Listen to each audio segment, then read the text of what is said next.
After 8 long years, the Brihan Mumbai Municipal Corporation elections are finally set to take place. Now, this is Asia's richest municipal corporation, but over the last few years, even decades, has faced tremendous flack for not doing its job well enough.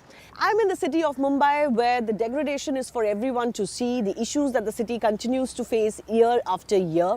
I'm going to speak to quintessential Mumbaikars about what they feel their city needs and whether the BMC can live up to those expectations. As you can see, I'm at Marine Drive. The visibility is extremely poor. The AQI is consistently over 200, even in a coastal, windy city like Mumbai. So there are issues galore, but whether the BMC can live up to its promises with all the funds that it has at its disposal, that's the big question. And I'll take that to quintessential Mumbaikars joining us.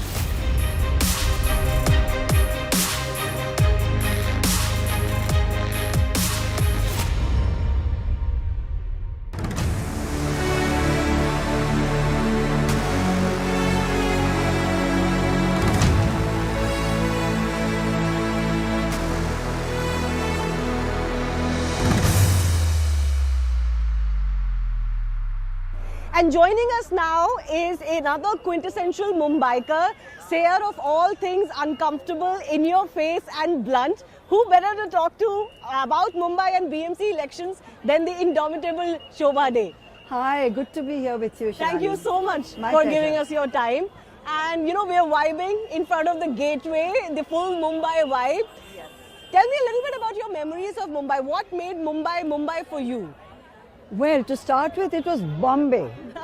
Yes. It's a huge difference, not just as a metaphor, but culturally speaking, psychologically speaking, those of us who grew up in Bombay Really? still think of it as Bombay, which has a lot of connotations. It was a very young and restless city coming into its own at that time. And there was a sense of excitement at the possibilities of Bombay. None of this was even conceived. I mean, of course, the magnificent Taj was is right there, in front. and the gateway has always been there. And interestingly enough, what we are looking at now, the Taj Towers, there was a fabulous old hotel called the Gulmohar Hotel. I think it was the Gulmohar Hotel. Very colonial, very wonderful.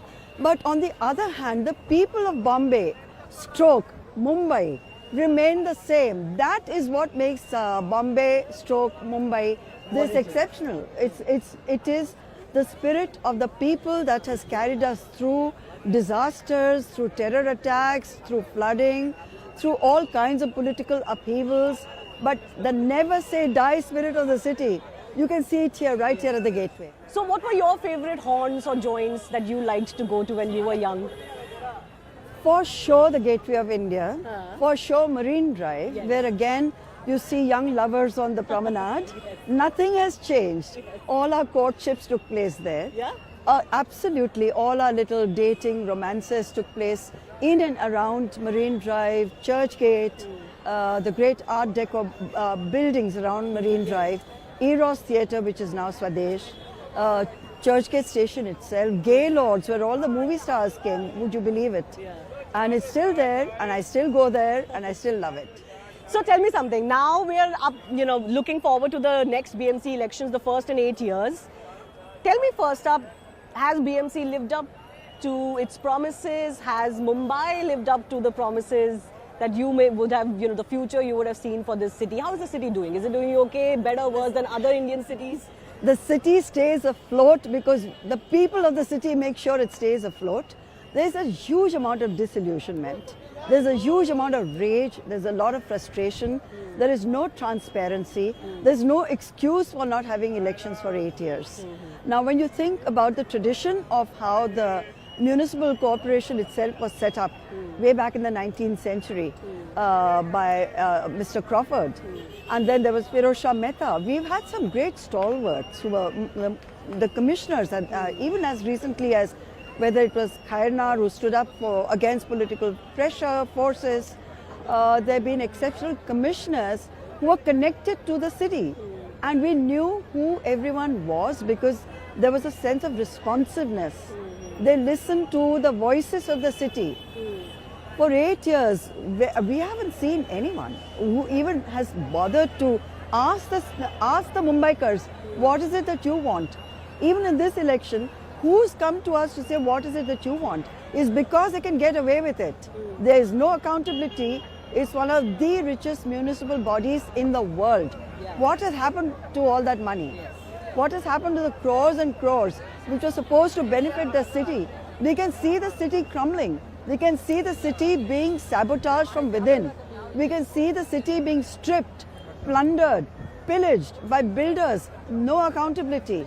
The shoreline has changed. Everything has changed. And when they talk about all kinds of plans and projects that they have initiated, yes, a few definitely, the coastal road, which even I had opposed initially, but one can see how it's transformed the city, and modern cities do need change. I'm not anti-change. I'm saying have some respect for what the city actually is made of, which is legacy and heritage and mangroves and cultural hubs and a sense of inclusivity. And will you please stop this Marathi Manus nonsense? According to me, every single person here at the gateway who feels for the city is from the city, or can call himself or herself a Marathi Manus. What is this divisions that are being created, which are ugly and they're not in the interest of the city? They only benefit political parties, and it's about time citizens spoke up. What do you make of the fact that the Thackeray brothers have come back together after 20 long years? Well, to start with, the absurdities continue, because so has Ajit Pawar. Now he's talking about Parivar, and their factions have come together. This is kind of political manipulation at its worst, and it's a bit too late and a bit too little. With the cousins coming together, holding hands, linking arms.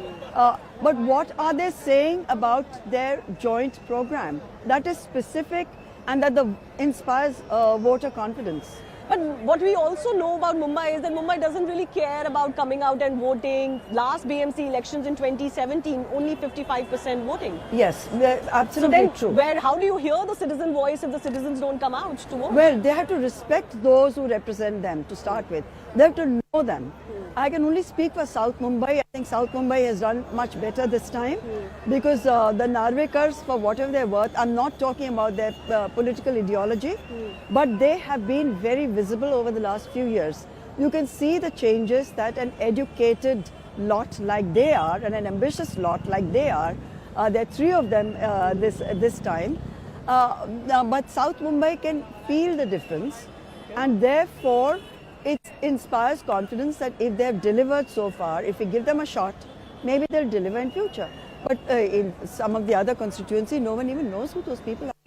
So, who do you think has a stronger chance? Is it the Fadnavis-led BJP plus the Eknath-led Shinde Sena, or do you think the Thackeray brothers could have a chance? Congress is fighting alone. I don't know how good a chance they would have.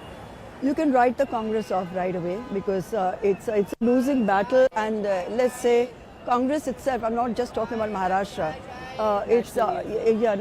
on a national level too, they've sort of dug their own grave. So that's the end. I would say in the next 5 years they'll be irrelevant. But in Mumbai politics or in India, Maharashtra? Maharashtra and India, yeah. They've just not bothered to understand the mood of the nation. Forget about the mood of Maharashtra. Why would they even bother? But they should. Because this is a financial capital and people should be paying a lot more attention to these elections as they are nationally. But the big players, if all they want is to grab the real estate of the city and strip it and sell it or develop it for their own narrow and political interests to make some more money for themselves, people have just lost faith. So I can't predict who will win. But I can tell you this much, that whoever wins, after 8 years of what looks like abject neglect and the citizens' voices being missing from the discourse, they will be held accountable. I'm very confident about that. A lot of pressure on them, certainly. Oh, for sure. But now we've seen, whatever years we've seen of the Fadnavis-led government in Maharashtra, the recent version, not the old one. What do you make of them? How well have they done? Are they serious about what Mumbai needs, what Maharashtra needs? They are certainly serious about their own ambitions. And he is a brilliant strategist. He is a hardcore political animal.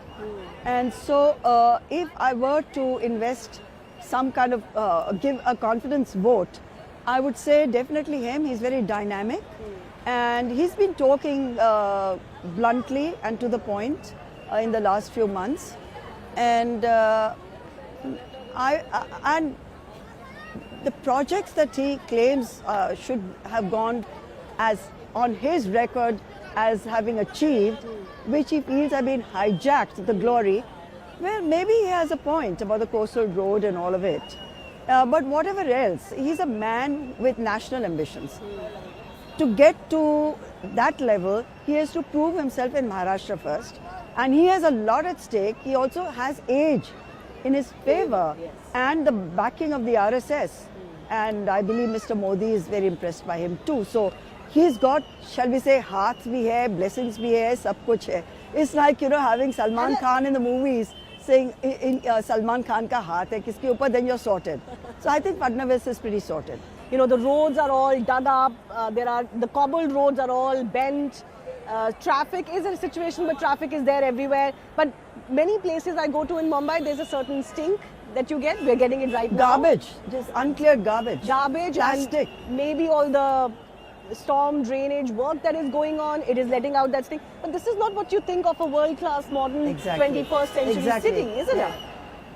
Yeah, what are the main issues according to you? No, I feel that the kind of deterioration of Mumbai, even in terms of imaging and positioning, has been pretty rapid. So when someone like yourself, or particularly when foreigners come to Mumbai, they expect something extremely glamorous and contemporary and modern, because driving across the ceiling gives you the impression that it's a city. And all the skyscrapers that you see. Yeah, but the skyscrapers are part of the problem, because it's unplanned according to me. There's no accountability. God help us if there's a serious fire at in one of those. Or none of the clearances for a lot of those skyscrapers are transparent. So God knows how that has happened. Now they're talking about the race course, which is a lung of the city, being taken away. Old heritage stations have been pulled down. We have lived with that kind of massive construction and everything else to do for the metro, which people will eventually start to use, I'm sure. But as of now, can I declare the metro a huge success? No, I can't. I remember, speaking of the metro, there was that huge RA Forest, campaign, and it got delayed. And there was this huge debate between what many called, BJP called at that time, was misplaced activism versus what development really needs to be in a city like Mumbai. Do you think in hindsight maybe that protest, the RA Forest protest, wasn't the best thing? It delayed the metro so much in Mumbai? Well, I was a part of that protest, yes, I have to say. Yes. So I plead guilty there. Yeah. But now when I actually took that metro ride, the day it was inaugurated, and I saw the enthusiasm of the commuters saying it's going to really ease their life coming to South Mumbai from wherever they won't be spending like 5-6 hours of their day getting to their place of work. I take back my words. Yes, he was right that it is a part of development. It may have bothered a lot of us because we're looking at different concerns which can be termed, the privileged can think about saving trees. Not those who have to commute for 4 hours a day. Exactly. City like Mumbai, like any other city, particularly this city, I think because it has so much heritage and history, is a fight between that heritage plus modernity and development.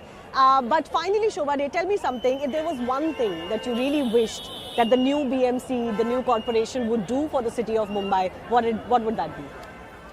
God, I have a laundry list, so you're asking me to reduce it to just one thing. I would say transparency and accountability. What are you doing with our money? With the funds. Yes. I want to have a plan which is shared with citizens, a more consultative BMC that is asking people in specific areas to send in their whatever they think is wrong with their own constituencies, their areas, and then have a follow-through, have a follow-up. We have at the moment a pretty brilliant municipal commissioner, Gagrani. He's a topper and all the rest of it, with a vision and a brain. We need more people like him to lead from the front. We handed over the city to politicians with no conscience and no moral scruples about stripping the city, and people who nobody in the city can possibly respect because they're crooks. Absolutely. Well, not a great note, but hoping that when the next when maybe I talk to Shobha Day in 1 year's time and she would have a little bit more hope. A report card. A report card A better one. and more hopeful future for the city of Mumbai. Thank you so much for joining us. Thank you. That was great. Thanks so much. Thank you, team.